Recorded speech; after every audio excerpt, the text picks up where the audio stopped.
সূরাতুল ইয়াসিনের এই গোপন আয়াতটা যদি আপনি নিয়মিত 7 বার তেলাওয়াত করতে পারেন, আল্লাহ রাব্বুল আলামিন দেখবেন আপনাকে যাবতীয় সকল প্রকার বিপদের হাত থেকে বাঁচিয়ে নেবে। সূরাতুল ইয়াসিন হচ্ছে এমন পাওয়ারফুল একটা সূরা, যেই সূরা পড়লেই আল্লাহ পাক ওই বান্দার আমলনামার মধ্যে এত নাজ নেয়ামত দান করবে যেটা ওই বান্দা দেখে খুশি হয়ে যাবে।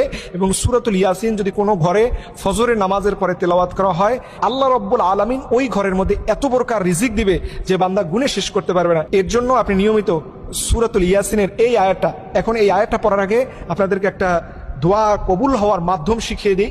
দেখবেন আমরা যখন দোয়া করি, এই দোয়াটা অনেক সময় কবুল হচ্ছে না। আমরা যখন দোয়া করি, এই দোয়াটা কবুল হয় না, এর পিছনে অনেকগুলো রিজন আছে। 1 নাম্বার রিজন হচ্ছে আপনি যখন দোয়া করবেন এর আগে দরুদ শরীফ পড়ে নেবেন, আল্লাহুম্মা সাল্লি আলা সাইয়্যিদিনা মুহাম্মদ সাল্লাল্লাহু আলাইহি ওয়াসাল্লাম, বা শুধু সাল্লাল্লাহু আলাইহি ওয়াসাল্লাম, এটা পড়ে আপনি আল্লাহর কাছে দোয়া করা শুরু করবেন। এরপরে যেহেতু কোরআনের আয়াত, অবশ্যই আপনাকে আউযু বিল্লাহি মিনাশ শাইতানির রাজিম, বিসমিল্লাহ